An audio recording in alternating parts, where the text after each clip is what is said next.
Hey guys, welcome to Rolling Homestead, and thanks for joining us. And today we're going to be talking about a review on some gear that I got a long time ago, and we're going to put it through the fourth season, so stick around.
So thanks for coming back.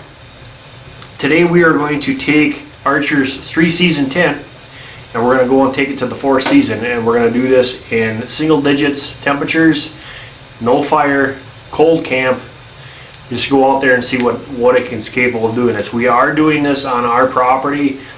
That way I'm not out somewhere and it doesn't work out the way I think it's going to work out and I get in trouble.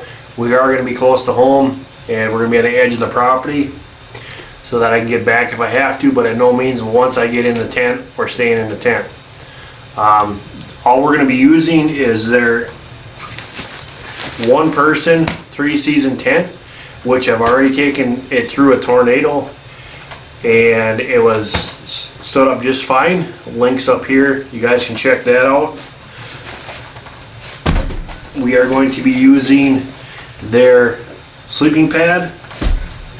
We're going to be using their tarp, their main outside tarp. Then we also are going to be using their moisture waterproof thermal pad. And we're going to be using their cold weather sleeping bag. So that's their stuff. My stuff, I'm going to be using a bivvy, military bivvy that just unrolled on me. So we're going to use this, and I have a wool blanket.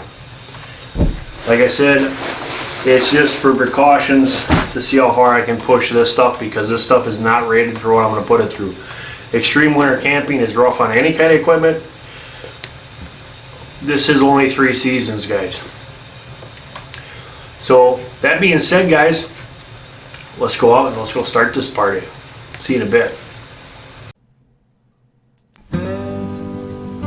Alright guys, so the audio on this video here was just scrubbed because of the wind, and this is where I was putting the tent up. I wanted to get this in here so you guys could see it, so I'm using my OBS to do it. But anyway, we'll get going on this. So one of the things that I found out that day is it was nice and sunny out, and the snow was like powder, and it did not want to pack up on the sides. So what I ended up having to do is I had to make my little cave thing here, and then I had to let it sit and harden up so that I could come back out here and actually work with it, because as soon as I tried to cut the sides, it just would fall apart. So that's why you're seeing me do this at the nighttime, is because on top of that we had our Saturday night live stream. And as you can see here, it is snowing and it's blowing and all that good stuff out here as we're trying to set this thing up. But this is one of the good things that you guys I can talk about now, is that in these types of extreme temperatures and extreme cold environments, there are going to be times when you're going to need to do this. and you're not going to have the option to go into the house while it's setting up or doing that, whatever situation that you're in. So that was a good thing about this. The other thing that I wanted to talk about are the aluminum poles. For some reason, I have no idea the concept and the metallurgy behind this, but as soon as the snow out there would touch the metal poles, it would stick on them like concrete. So if you can, I use that shovel tip that you saw in the beginning. I put my pole in there to allow me to keep it out of the snow. Otherwise, aluminum poles are really nice because they go right through your guides on your tent and makes it pretty simple to put up. And this is a simple tent. This is, like I said before, it's only a 3-season tent. And it's not made for this environment. It's not made for what I'm going to put it through. So I'm just happy that it made it.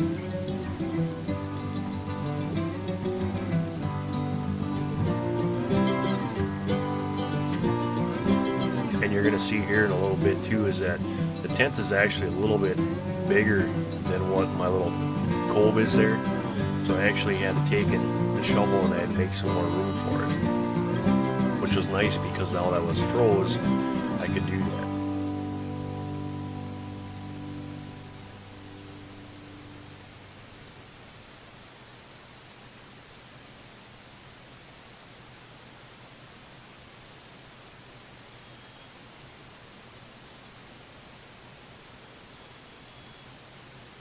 And the camera was having a terrible time to focus in on me as that light's flashing around and doing everything else. I should have turned it on manual is what I should have did. I was thinking back then.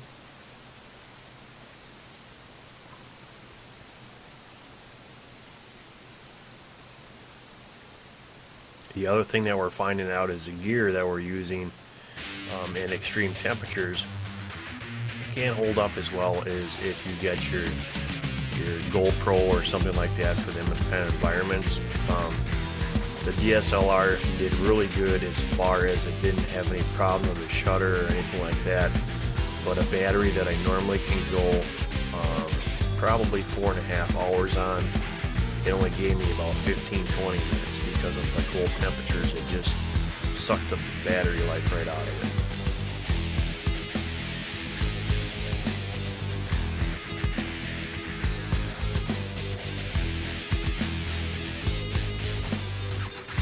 But this is the kind of test that I wanted to show.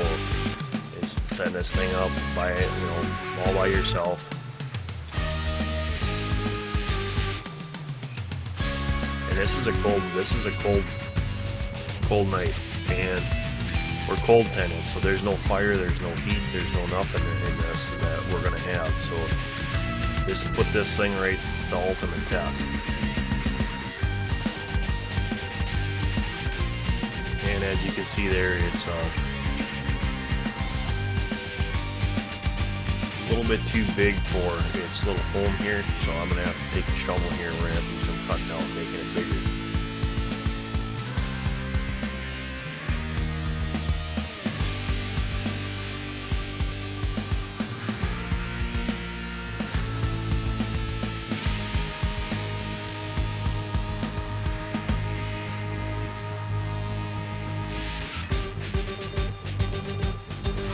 It's nice that you can just, it's a light tent, small tent, you can just pick it up, move wherever you want, get it out of the way for a second or two.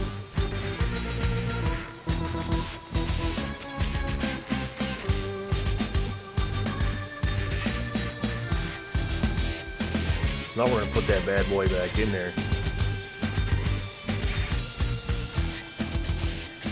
and get it all set in place.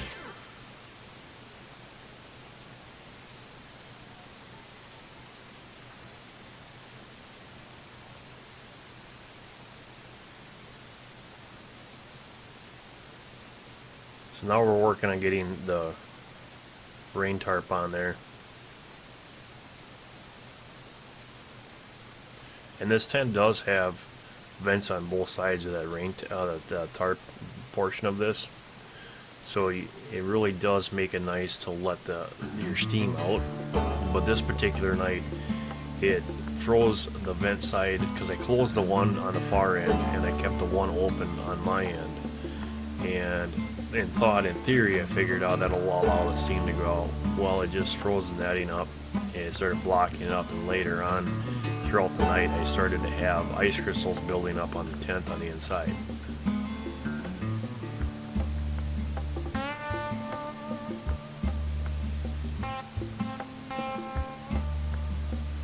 It was a afterthought, I should say. You know, one of the things that you can do is if you don't have any sticks or anything to put your lines out, if you take your line and you smash it into the ground and then you stomp on it with your foot, it'll compact and make it into a ball, which will actually hold your lines in place. You have to go back and forth and do that a few times, but it will work.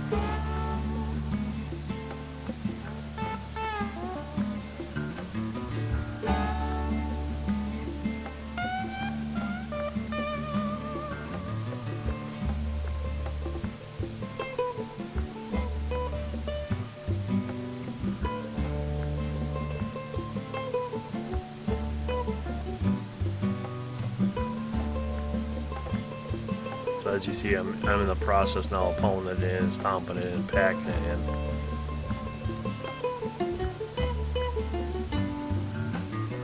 And it hadn't have a whole lot of time to set, so when you go to the other side, of course, it just pulled it over that way. So you have to play around with it a little bit.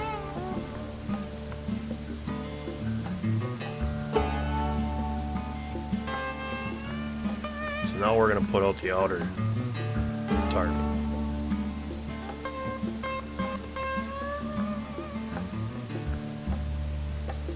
So there's my 3 layers that I have once I get this installed in there, and I went around and I shoveled snow on top of that, on top of the rim of that little nook, and to allow the wind and everything else just to go over the top.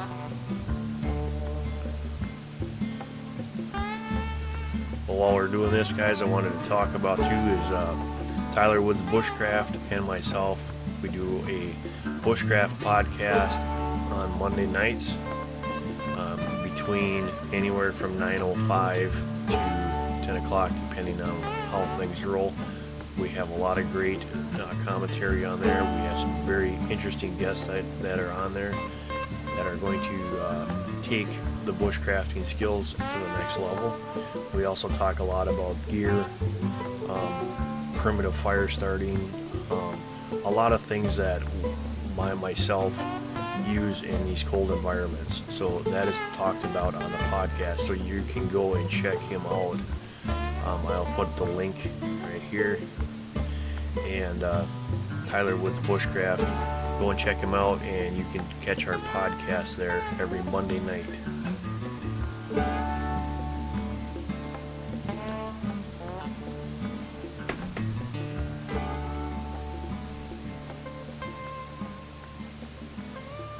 So it took me a little bit here to get this.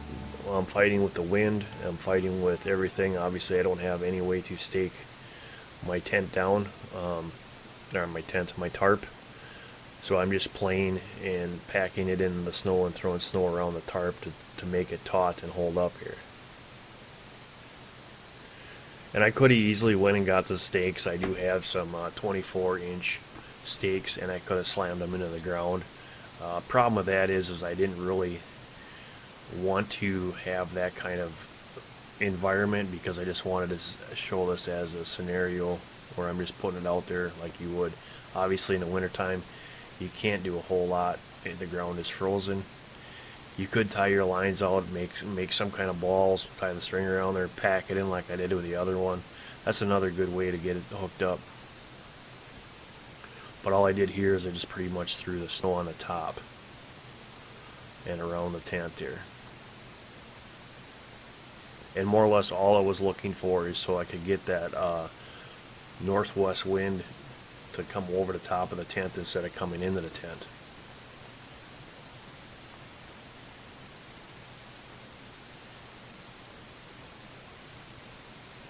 Just another barrier.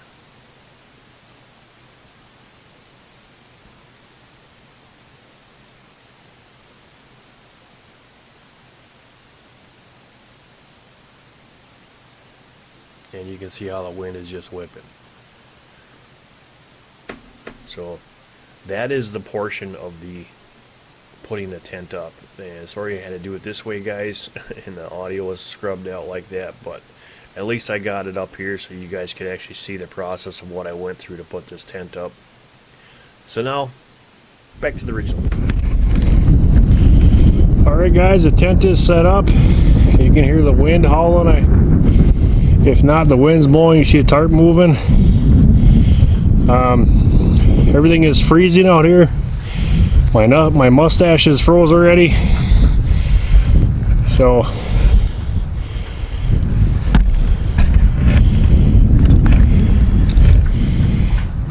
we'll go get the rest of our stuff and let our equipment here warm up a little bit, because it's not doing well in the cold at all. As you can see, I locked it around over there. That's which way the wind's coming from, in the back. The only vent I got is on this side, and that's just because if it does start to freeze up, condensation, however you want to look at it, builds up, I will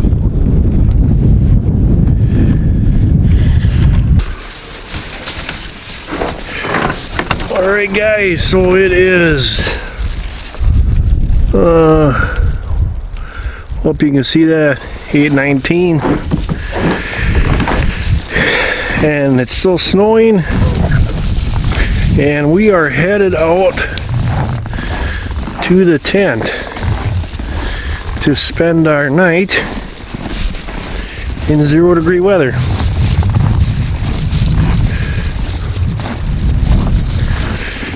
The only gear that I'm bringing with me is the camera, of course. I've got a plug-in with extra batteries and a power pack.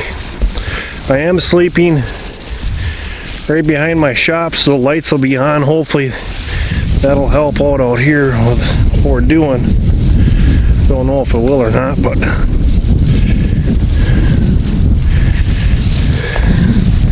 so here we are. Everything is still standing. Zoomed out. I don't know if I shine my light over there. Everything is still standing, and we're gonna go into the tent, and I'll show you what I did in here.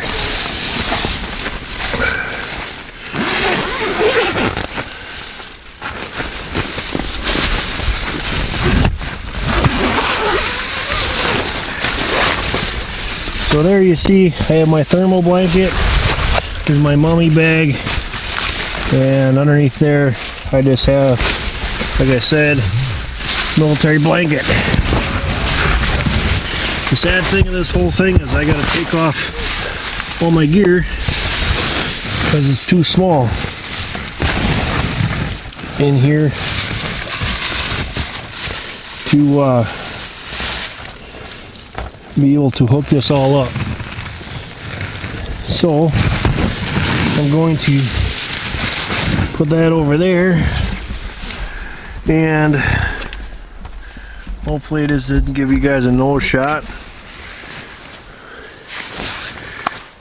There we go. So now I'm going to take all this stuff off, crawl in the tent, and we'll go from there. We will see in a bit. Alright guys, so we are in the tent. Obviously you can see I'm in normal civilian clothes here, short sleeves t-shirt. I want to get as much heat as I can. I'm sleeping with this Mylar blanket wrapped around through me, and I got the mummy bag. I am going to say a little bigger than this mummy bag can handle. So hopefully everything goes well tonight and I don't get too cold. I do got my jacket though that's behind me right now that I could use to cover up my upper extremities if I had to. So that's a good thing. But so far, so good. I don't feel like I'm really that cold. It is supposed to get down to 0 tonight. We will check that with the local weather. This is totally going to be different on to get this focused in.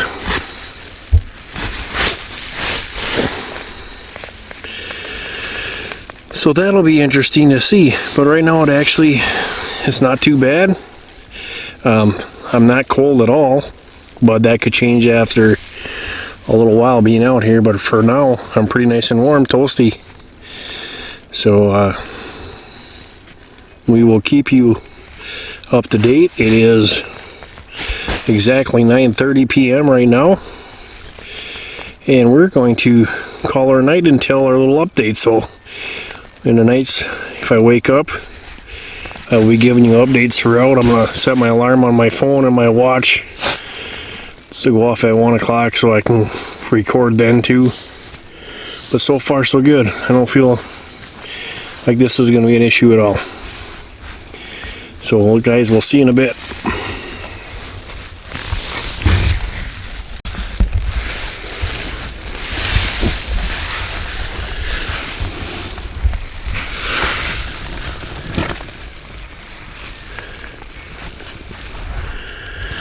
Okay guys, so while I'm on here too, I said before that I wanted to talk about 2, possibly 3 channels. So tonight also, while I'm in here and I'm bored, I figured I'd do a shout out.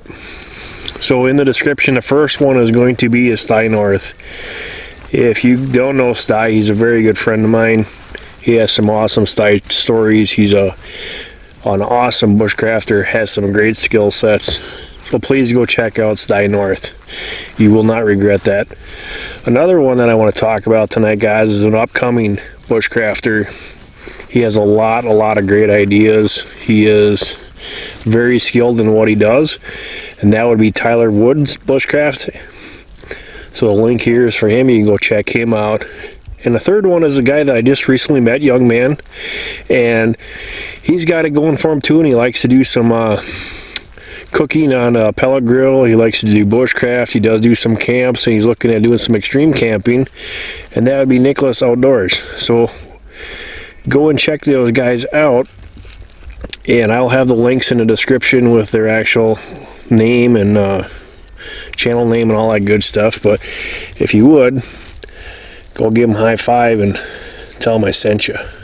They'll like that.